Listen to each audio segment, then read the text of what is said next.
Hello sa inyo mga kaibon. Ngayon nga ay pag-usapan natin kung anong mas magandang setup para sa inyong mga zebra finches. Ganito ba na colony breeding? O mas maganda bang cage breeding na tagi-isang pares lang bawat cage? So pag-usapan natin yan ngayon. Subscribe kayo kung hindi pa kayo nakasubscribe. Tara!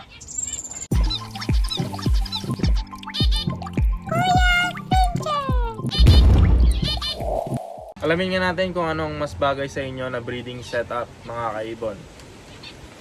Colony breeding ba? O control breeding or cage breeding katulad nito? Ano nga ba yun? Anong pinagkaiba nila? Ang control breeding o cage breeding ay isang kulungan, katulad nito, isang kulungan, tapos isang pares lang yung nasa loob. Wala nang iba. No? Sa colony breeding naman, isang kulungan, isang malaking kulungan, tapos multiple pairs. O pwedeng apat na pair sa isang malaking kulungan na yon. Ganon ang colony breeding. So, pag-usapan natin kung ano ang bagay sa inyo. Unahin natin yung lugar nyo. Kung masikip, ang best para sa inyo ay ganito. Cage breeding. Kung kaya nyo patayo ng aviary, isang aviary, yung walk-in aviary, yung makakapasok kayo sa loob, pwede colony breeding. Pero ang maximum, depende yan sa size ng aviary nyo. Pag-usapan natin yun mamaya. Pero kung masikip nga, ganito ang best sa inyo. Kung maluwang naman ang property nyo, pwedeng boat, pwedeng merong ganito. Tapos sa banda ron, meron kayong aviaries.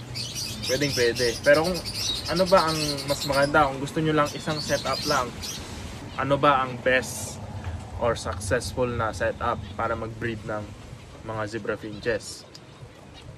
So, unahin natin tong cage breeding.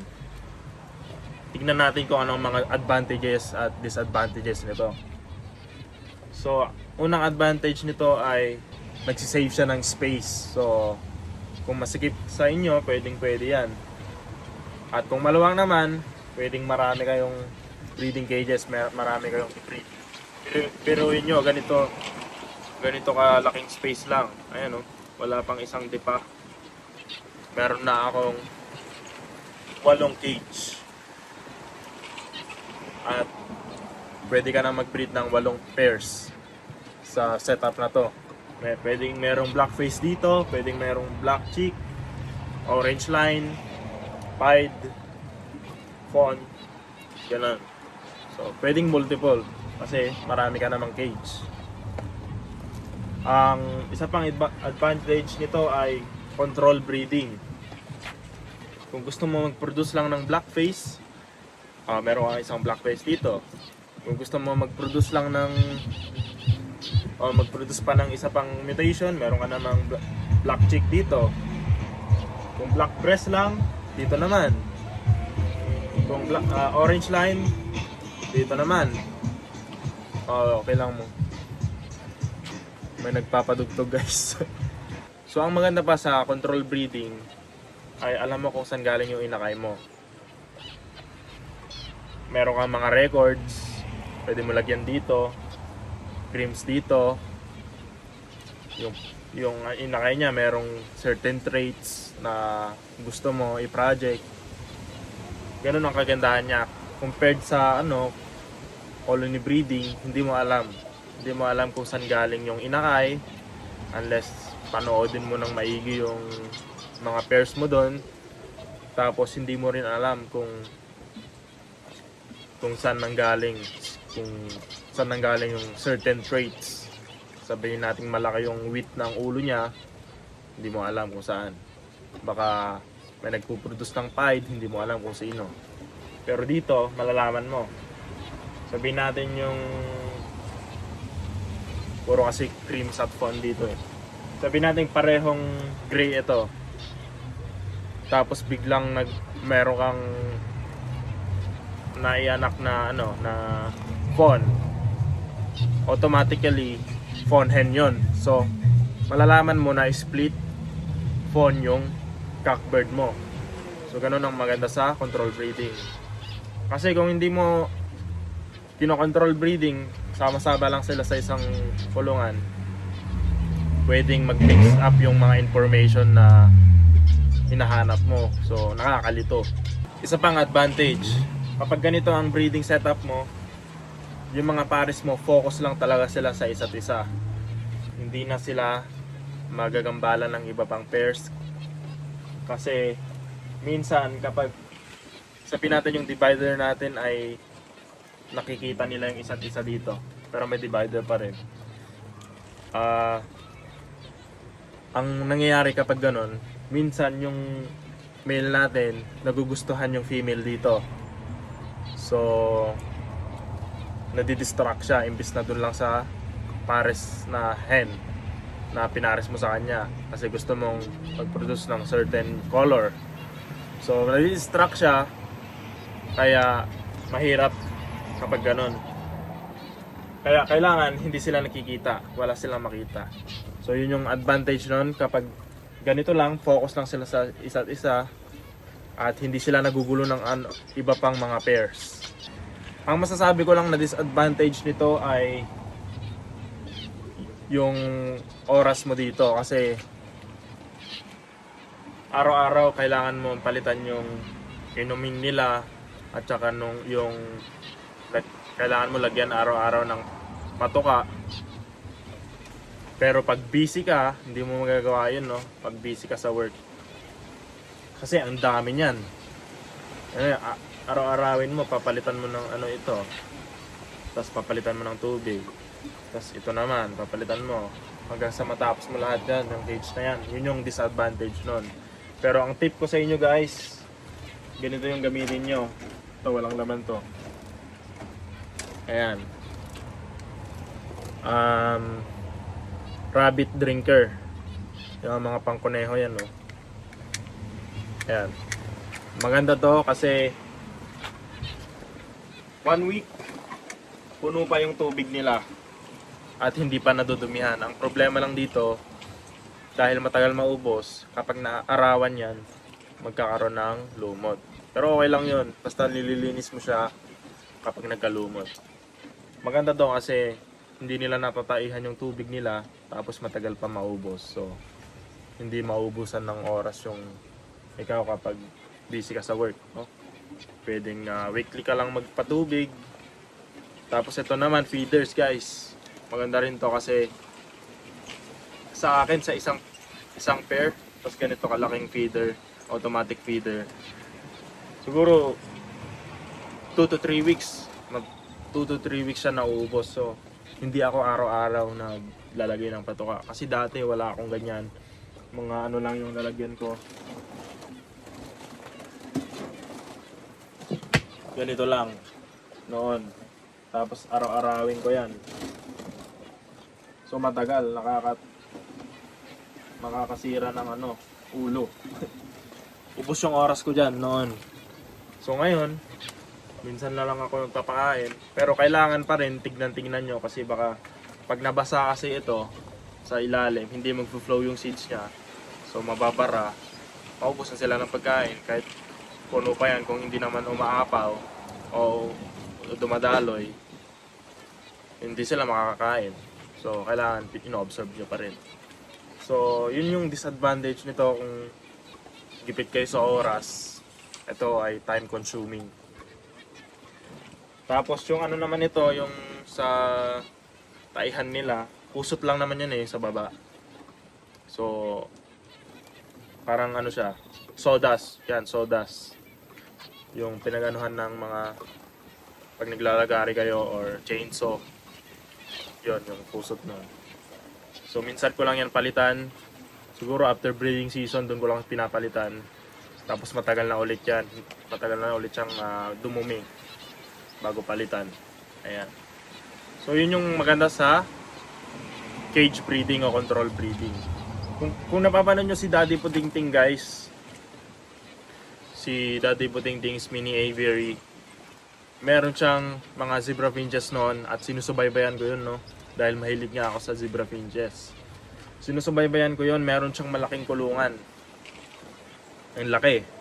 Siguro mga ganito, mas malaki pa sa akin. Pero hindi siya walk-in, no? Basta malaki lang siya na breeding cage. Tapos meron siya doon 4 o 5 pares ng zebra finches. Pero hindi sila nagbe-breed. Alam niyo kung bakit? Kasi maliit pa rin yon, yung ganung cage. Malaki, mukhang malaki na siya pero maliit pa rin yon. Dahil yung ganito kasi territorial to. Tapos yung breeding nest box ni Daddy Budingding's aviary, magkakadikit sila, no? Magkakadikit, like dikit-dikit sila. So hindi sila magbe-breed pag ganon. Dahil territorial nga sila, magkakabulan lang sila. Gusto nila sila lang yung nandun sa pwesto na yon pag magbe-breed sila. Kaya kung makabreed man kayo sa ganong setup, usually isang pares lang yung nagbe-breed. Kung sino yung pinaka-dominant o pinaka-malakas sa kanila o pinaka-matapang, pinakasiga, yun lang yung makakapag-breed. Kasi kaya nilang depensahan, awayin yung mga nang i-istorbo sa kanila. Kaya nilang depensahan yung lugar nila, no? So doon naman tayo sa aviary breeding. So pag-usapan natin kung ano yung kagandahan nun. Ito naman, meron din tayong cage na ganito. Dito mahirap din mag-colony breeding. Maliit pa to. Maganda lang to pang lagyan ng mga inakay. Ayan, so kung gusto nyo, hatiin nyo yan. Gawin yung 4 na flights o cage. Tapos tagi-isang pares. So kasi ito maliit masyado to para mag-colony breeding. Gusto ko lang ihabol sa inyo guys na dapat ganito nakalaki yung cage nyo, no? Huwag nyo nang hahatiin pa yan. Yung iba kasi ganito lang kalaki yung breeding cage nila, oh. Ang sikip. Katulad yung napanood ko si Sir Hipolito, Joselito Hipolito. Shoutout sa inyo. Yung sa kanya kasi parang ganito lang eh. So masikip. So ang suggest ko guys, kung magano kayo, magdi-DIY kayo, gawin nyo ng ganito. Maluwang para healthy, makakalipad-lipad yung ibon nyo. Kasi ang mga ibon na to, mahilig silang maglipad-lipad ng pagano. Hindi bagay sa kanila yung pataas na cage o masisikip. Pero kung wala talaga kayong choice, okay lang naman yun. Kaso lang, hindi sila ganito ka lakas. Yung kay Boss Joselito Hipolito, nabibreed niya naman, no? Pero ito, ganito kasi yung prefer ko. Mas nakakapag-exercise yung mga ibon natin kapag ganito, nakakalipad-lipad sila. Kasi kung hati lang yan dito, yan, wala lang, akyat baba lang sila, ganun. Hindi sila nakakalipad ng cross. So yun lang guys. So mas maganda kung ganito. Shoutout sa inyo mga breeders dyan sa Pilipinas. Dito naman tayo sa colony breeding. Meron tayong 3 dyan. Alamin natin kung ano ba ang mga pros and cons o advantage ng colony breeding at disadvantage nito. Unang-una, advantage muna, madali lang silang pakainin kapag ganito. Isang pakain lang. So, ito, at tulad nito, meron akong malaking feeding box dito. Ayan. Isang buhusan lang to. Isang buwan. Bus na yan. Isang buwan o 1.5 months. Minsan 2 months pa nga. Laki kasi nito. Ito naman malaking drinker ulit. 1 liter. So tumatagal to 1 week. 1 week lang din to. Isang patuka lang yan. Yun ang maganda dito sa kapag colony breeding, no? Dahil nasa isang cage lang sila, isang cage lang yung papakainin mo. Pero kung marami kang cage katulad nito, Ayan, 3 lang yan, pero marami na ring ibon ang mapapakain mo. So yun yung advantage niyan. Ang isa pang advantage ng colony breeding ay malayang makakapili ng kapares yung mga ibon mo. Kung sino yung type nila dyan, kung sino yung tipo nila, mapapares nila yon ng sila-sila lang. Hindi mo na kailangan ng hindi mo na kailangan ipares pa sila sa gusto, kung saan mo gusto. Yon. Pero kung kailangan mo mag-project, disadvantage yun, no? Pero kung gusto mo yung masaya yung ibon mo, ganyan. Makakapili sila ng kapares nila. So, ang nakikita kong isa pang advantage ay pwede kang magtanim sa loob at parang gawing garden yan yung aviary mo. At pwede rin magdagdag ka pa ng iba pang ibon katulad ng Bengalese, yung kayang i-tolerate ang zebra finches, pwede yan. So yun lang yung nakikita kong advantages ng ng aviary o colony breeding. Kaya ako nagko-colony breeding kasi itong mga lines na to ay sanay sila sa colony breeding o aviary breeding. Kasi yung breeder na pinagkuhanan natin yan ay nagbe-breed siya, marami siyang aviary guys. Tapos bawat flights niya meron siyang 4 na pair. So kaya dito ko sila binibreed kasi baka hindi sila sanay sa cage breeding. So yun yung kagandahan nun, no? Kung yung pinagbilhan nyo ay ganito yung setup, yung mga lines niya dito sanay, so kailangan a-adapt ka din. Pero pwede nyo rin namang itry kung kaya ng lines na nakuha nyo sa ganito. Try nyo rin kung kaya nila sa cage breeding, kasi tinry ko naman yung iba nag-work naman, yung iba hindi talaga nagbe-breed, kaya ako tinry nito. So ano ba ang disadvantage nito? Yun nga, wala kang control sa pagbe-breed. Hindi mo alam kung sino yung nanay, sino yung tatay kapag may inakay, unless pinapanood mo talaga. Minsan kasi may research dyan na yung isang pares, yung female, inaasawa pa ng isa pang male. Pero loyal siya dito, no? Dito siya nag-i-stick na kumbaga ito yung asawa niya. Pero may kabit siya. Yun yung interesting research na sinabi sa akin nung isang breeder dito, no, sa New Zealand. So meron siyang mga puro gray na birds, na zebra finches. So wala silang background na fawn or ano. Lahat sila gray. Pure gray lang. Tapos ang ginawa niya, naglagay siya ng isang fawn cock na walang kapares. Tapos nagulat siya, yung ibang hens nagkaanak ng ibang kulay, fawn, which is a fawn hen. Kasi sex link ang fawn cock. Nagulat siya, nagka-fawn hen yung mga gray niya, na kapares naman is gray din. So, yun yung mahirap doon. Hindi mo alam. Kasi minsan nag-ano yan nag-aasawahan kahit hindi nila kapares. Magugulat ka na lang. Yun yung isang disadvantage niyan. Tapos ano pa ba ang isa pang disadvantage? Yung space nga, no? Ayan. Ilang pares ito sa isang cage? Apat na pares, pero ang laki na ng space. No, pwede ka lang pumasok. Ito yung dito niya, 76 centimeters to guys. Pero sa loob,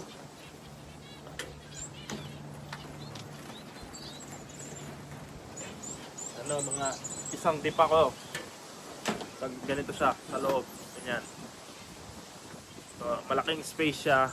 Tapos ang may bibreed mo lang 4 na ibon. So wag nyo nang dadagdagan guys.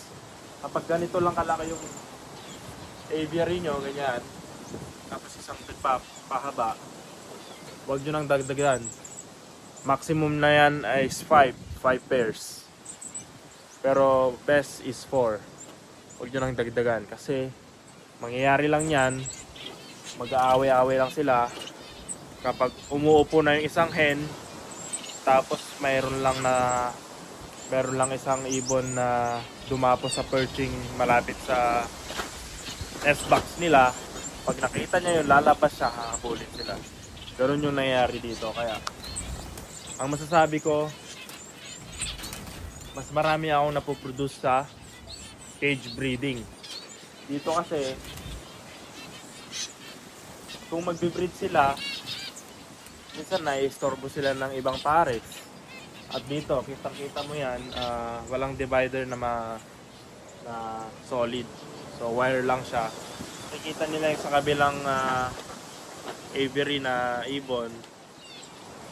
Ang alam ko, meron akong isang gray cock dito na gusto yung fawn hen.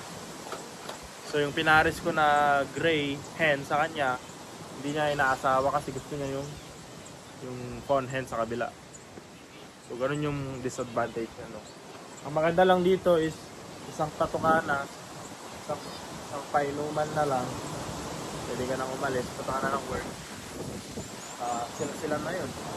Lahat na sila. Pero yun nga. Yun lang yung masasabi ko.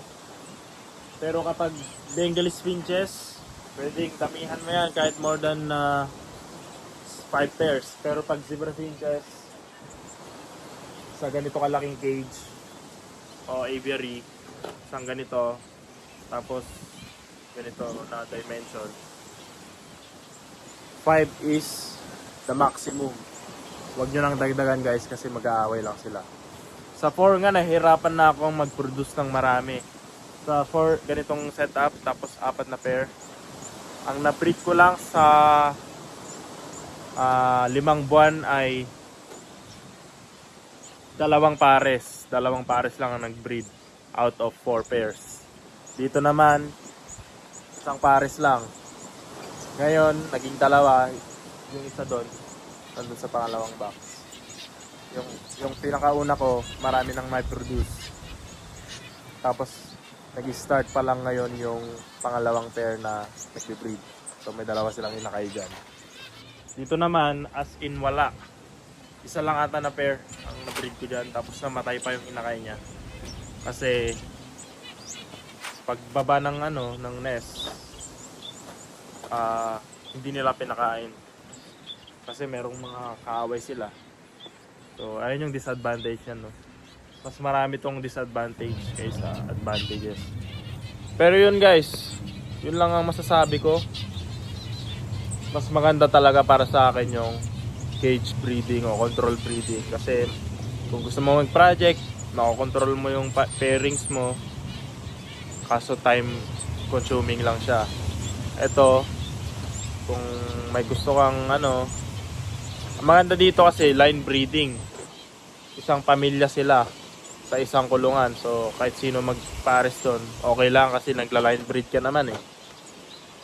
Pero kapag gusto mo mag-project ng kulay na rare, maganda dyan, control breeding. So ang ginagawa ko dito kasi line breeding dito, kaya yan, magkakasama sila. Saka ang patoka ko, minsanan lang, yun yung maganda dito eh. Doon sa kabila, kailangan isa-isahin mo pa yung mga pares mo. Yun yung pinakamaganda dito. Hindi siya time consuming. So yun lang ang aking masasabi sa colony breeding at control breeding o cage breeding. Nasa sa inyo yan kung ano ang mas gusto nyo. Kung gusto nyo lang mas successful na breeding, suggest ko control breeding. Kung gusto nyo ng less time consuming, colony breeding mas maganda, pero less success ang pagbe-breed dyan, no? So yun lang masasabi ko, at tignan natin kung meron tayong mga inakay dito. At yun lang, sana na-enjoy nyo ang ating video ngayon. Subscribe kayo guys. Tulungan nyo akong makapag 1,000 subscriber para makapag-upload pa tayo ng mas maraming content sa ating mga zebra finches. So salamat sa panonood mga kaibon, mga ka-fincher, mga ka-lovebirds. See you sa next video natin. Salamat!